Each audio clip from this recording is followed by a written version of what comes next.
کہ زندگی میں مشکلیں آتی ہیں، پریشانیاں آتی ہیں، بعض اوقات انسان کسی بڑی مشکل میں پھنس جاتا ہے اور اپنے ذہن سے سوچتا ہے کہ اب میں اس سے نہیں نکل سکوں گا، مگر ایسا نہیں ہے۔ اگر اللہ پر بھروسہ ہونا تو اللہ کریم طوفان بھی ٹال دیتا ہے، اس کی رحمت ایسے کنارے لگاتی ہے کہ بندے کی عقل حیران ہو جاتی ہے۔ تو حضرت یونس علیہ السلام اللہ کے نبی ہے نا، مگر وہ بھی تو مچھلی کے پیٹ میں رہے، اور مچھلی کے پیٹ سے کیسے زندہ باہر آیا ہے، یہ بھی اللہ کی قدرت کا ایک نظارہ ہے۔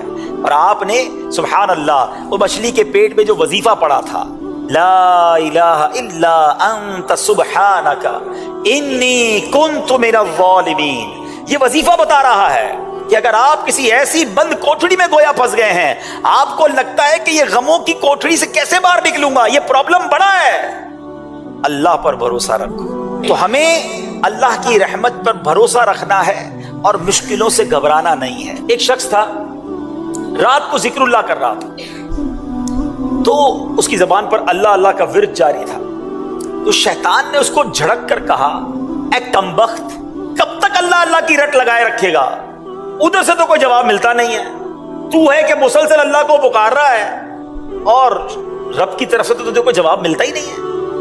شیطان کا یہ وار اس کے دل پر لگا اور وہ دل ٹوٹ گیا، ذکر تھوڑی دیر کے لیے چھوڑ دیا۔ رات کو جب وہ سویا نا تو حضرت خضر خواب میں تشریف لائے، فرما رہے تھے اے نیک بخت، تو نے ذکر کیوں چھوڑ دیا؟ تو اس نے کہا بارگاہ الہی سے کوئی جواب ہی نہیں ملتا، میں اللہ کو پکارتا ہوں، وہاں سے کوئی جواب ہی نہیں آتا، مجھے فکر ہونے لگی میرا ذکر کہیں رد ہی نہ کر دیا گیا ہو۔ ذرا حضرت خضر کا جواب سنیے گا، آئے ہائے کیا جواب دیا ہے، اللہ کرے یہ نقش ہو جائے دل میں۔ حضرت خضر کہتے ہیں کہ مجھے بارگاہ الہی سے حکم ہوا ہے کہ تیرے پاس جاؤں اور تجھ کو بتاؤں کہ تو جو اللہ کا ذکر کرتا ہے نا وہی ہمارا جواب ہے۔ ذرا سنیے، جملہ سنیے، جو تو اللہ کا ذکر کرتا ہے نا وہی ہمارا جواب ہے، جو تیرے دل میں سوز و گداز پیدا ہوتا ہے ہمارا ہی تو پیدا کیا ہوا ہے، یہ ہمارا ہی کام ہے کہ تجھے اپنے ذکر میں مشغول کر دیا ہے، تیرے ہر یا اللہ کہنے میں ہماری 100 لبیک پوشیدہ ہے۔ ہائے ہائے ہائے ہائے، کاش یہ بات سمجھ آ جائے، یہ جو نماز ہم پڑھتے ہیں نا یہ ہمارا کمال نہیں ہے، یہ اللہ نے دل میں توفیق ڈالی ہے۔ اللہ چاہتا ہے تو ہم نماز پڑھتے ہیں، وہ چاہتا ہے تو ذکر کرتے ہیں، وہ چاہتا ہے تو دعا کرتے ہیں۔ بڑی پیاری بات علماء کہتے ہیں کہ جس رب نے تمہیں دعا کی توفیق دی ہے قبول بھی وہی فرمائے گا، مانگو تو صحیح، جس نے نماز کی توفیق دی ہے قبول بھی وہ فرمائے گا۔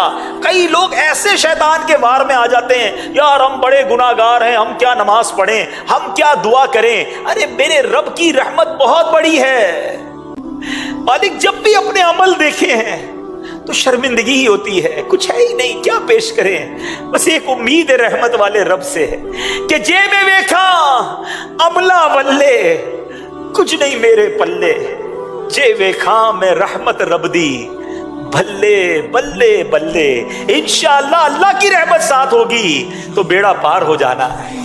اس رحمت والے رب کو یاد تو کرو نا، اس کا ذکر تو کیجئے۔ اللہ اکبر۔ آپ نے حضرت جنید بغدادی کا واقعہ تو سنا، ایک بار آپ نائی کے پاس گئے مونچھیں کٹوانے گئے، آپ ذکر الہی کر رہے تھے، نائی نے کہا حضور تھوڑی دیر تو خاموش ہو جائیں، مجھے آپ کی مونچھیں کاٹنی، کہیں آپ کے ہونٹ پہ کٹ نہ لگ جائے۔ کہتے میرے ہونٹ کٹتے ہیں تو کٹ جائیں، میں اللہ کا ذکر نہیں چھوڑ سکتا۔ ایک لمحہ ذکر الہی پہ گزارتے تھے، انہوں نے حدیثیں سنی ہیں، انہوں نے قرآن کی آیتیں سنی ہیں۔ آؤ میں آپ کو میرے میٹھے اسلامی بھائیوں نبی پاک علیہ الصلوۃ والسلام کی حدیث سناتا ہوں۔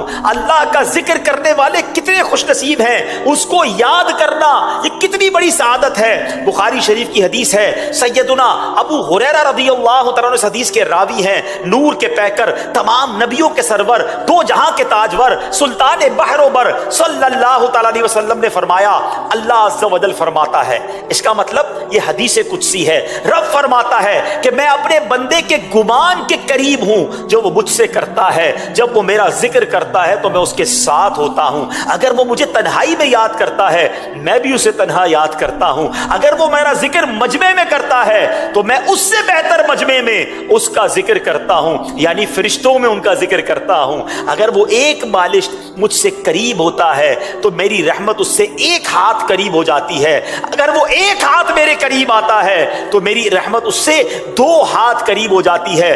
اگر وہ میرے پاس چلتے ہوئے آتا ہے تو میری رحمت اس کے پاس دوڑتی ہوئی آتی ہے. ہائے ہائے ہائے, رب کی رحمت کی طرف سے تو یہ اعلان ہے کہ آ جاؤ میرے بندو. اس کی رحمت تو چاہ رہی ہے کہ ہماری بخشش ہو جائے. میرے رب کی رضا ہے کہ ہم بخشے جائیں, رحمتیں ہم پر برسائے. مگر یہ کیسا بندہ ہے جو اس سے دور بھاگتا ہے. اے میرے میٹھے اسلامی بھائی, ان احادیث سے, ان روایتوں سے اللہ کی محبت دل میں پیدا کیجئے کہ وہ قریب کتنا نوازنے والا ہے. کیا خوبصورت فارسی کا مقولہ سنتے ہیں نا, رحمت حق بہا نمی جویت. اللہ کی رحمت بہا, قیمت تلاش نہیں کرتی ہے. رحمت حق بہا نمی جویت, اللہ کی رحمت تو بہانے تلاش کرتی ہے. برسنے کے بہانے تلاش ہو رہے ہیں کہ کس طرح بندے پر رحمت برسا دی جائے. سنو اللہ قرآن میں کیا فرماتا ہے. بسم اللہ الرحمن الرحیم, فاذکرونی اذکرکم, تم میری یاد کرو میں تمہارا چرچا کروں گا. ہائے ہائے ہائے. اور سنو, ایک جگہ اللہ ارشاد فرماتا ہے بسم اللہ الرحمن الرحیم, یا ایھا الذین آمنوا اذکروا اللہ ذکرا کثیرا وسبحوہ بکرۃ واصیلا. اے ایمان والو, اللہ کو بہت یاد کرو اور صبح و شام اس کی پاکی بولو. اللہ کرے کہ ہم اللہ کو یاد کرنے والے بن جائیں. اللہ کریم ایک جگہ فرماتا ہے وَاذْكُرُوا اللَّهَ كَثِيرًا لَعَلَّكُمْ تُفْلِحُونَ, اور اللہ کو بہت یاد کرو اس امید پر کہ فلاح پا جاؤ. اگر فلاح چاہیے, کامیابی چاہیے تو اللہ کی یاد کو دل میں بسا لیجئے. اے میرے میٹھے اسلامی بھائیوں, حضرت سری سقطی رحمت اللہ تعالی علیہ, یہ اللہ والے اللہ کا ذکر کتنا کرتے تھے. فرماتے میں نے حضرت جرجانی کے پاس ستو دیکھے ہیں, ستو وہ گھول کر پی لیتے تھے. کسی نے کہا کہ حضور آپ روٹی نہیں کھاتے, کھانا نہیں کھاتے, بس ستو پیتے رہتے ہیں. تو فرمایا میں نے روٹی چبانے میں, جتنی ٹائم روٹی چبانے میں لگتا ہے کھانا کھانے کے لیے اور جتنی دیر ستو پینے میں لگتا ہے, ان دونوں کے درمیان میں نے 90 مرتبہ جو ہے وہ تسبیح کا فرق دیکھا ہے. یعنی 90 ٹائمز میں اللہ کی تسبیح کر لیتا ہوں. اگر کھانا روٹی کے ساتھ کھاتا ہوں تو ٹائم زیادہ لگتا ہے, ستو میں جلدی پیٹ بھر جاتا ہے. تو فرماتے 40 سال ہو گئے میں نے روٹی نہیں چبائی ہے. اتنا وقت کی قدر تھی انہیں, ایک ایک سیکنڈ کی ویلیو تھی. آج ہمارے گھنٹوں ضائع ہو رہے ہیں, میں کوئی ٹینشن نہیں ہے. موبائل ہاتھ میں ہوتا ہے, ساری رات نکل جاتی ہے, کیسے رات گزرتی ہے پتہ نہیں چلتا. ایک بزرگ کہتے ہیں کہ پہلے مجھے سمجھ نہیں آتی تھی کہ یہ اللہ والے ساری رات عبادت کیسے کرتے تھے, سجدے, تلاوت, قرآن, درود, ساری رات نوافل, ایسا ذوق کیسے ملتا تھا. کہتے ہیں موبائل والوں کو دیکھ کر مجھے سمجھ آ گئی ہے کہ جب ان کو موبائل میں ساری رات سمجھنی پڑتی ہے, پتہ ہی چلتا رات کیسے گزر گئی, تو پھر اللہ والوں کو وہاں اللہ نے ذوق دے دیا تھا. کہتے نا کہ ذکر اللہ روح کی غذا تھی ان کی, ان کو سجدوں میں مزہ آتا تھا, ان کو تلاوت میں لطف آتا تھا, ان کو عبادت میں لطف آتا تھا. اللہ ان بزرگوں کے صدقے ہمیں بھی وہ لطف عطا فرما دے. اللہ کرے کہ وہ لطف ہمیں نصیب ہو جائے, کہ ہمیں سجدوں کی لذت نصیب ہو جائے. بہرحال میرے میٹھے اسلامی بھائیوں, اب بیان کے آخر میں میں چند آپ کو اذکار بتانا چاہتا ہوں. ذکر اللہ ضرور کیجئے, مگر چند اذکار, چند ذکر ایسے ہیں جس کی صراحت حدیث میں آئی اور اس کی فضیلت اتنی ہے کہ بس جب موقع ملے نا تسبیح پکڑ لیا کرو اور اللہ اور اس کے رسول کا ذکر کر لیا کرو. کلمہ طیبہ, سبحان اللہ, یہ اتنی بڑی نعمت ہے. پہلے ایک بزرگ کا قول سناتا ہوں. ایک بزرگ کہتے ہیں اپنی زبان کو کلمے کا عادی رکھو, کیونکہ جب آخری وقت آئے گا نا زبان بھاری ہو جائے گی. سکرات کا جو وقت ہوتا ہے نا اس میں انسان بڑی تکلیف میں ہوتا ہے, الفاظ نہیں نکل رہے ہوتے. کبھی کسی مرنے والے کو دیکھا ہے آپ نے؟ فرمایا جس کی زبان پر کلمہ ہر وقت جاری رہتا ہے, عادت ہوگی نا, امید ہے کہ مرتے وقت بھی اس کی زبان پر کلمہ جاری ہو جائے گا. اس کو میں ایک ایگزامپل کے ذریعے سمجھاتا ہوں. مثال کے طور پہ کچھ لوگ ہوتے ہیں جن کی زبان پر بڑی گالیاں ہوتی ہیں, گندی باتیں ہوتی ہیں. آپ نے دیکھا ہوگا موٹر سائیکل پر جا رہے ہیں, گاڑی پر جا رہے ہیں, اچانک بریک لگانا پڑا, خدا نہ خواستہ کوئی ایکسیڈنٹ ہوتے ہوتے بچ گیا,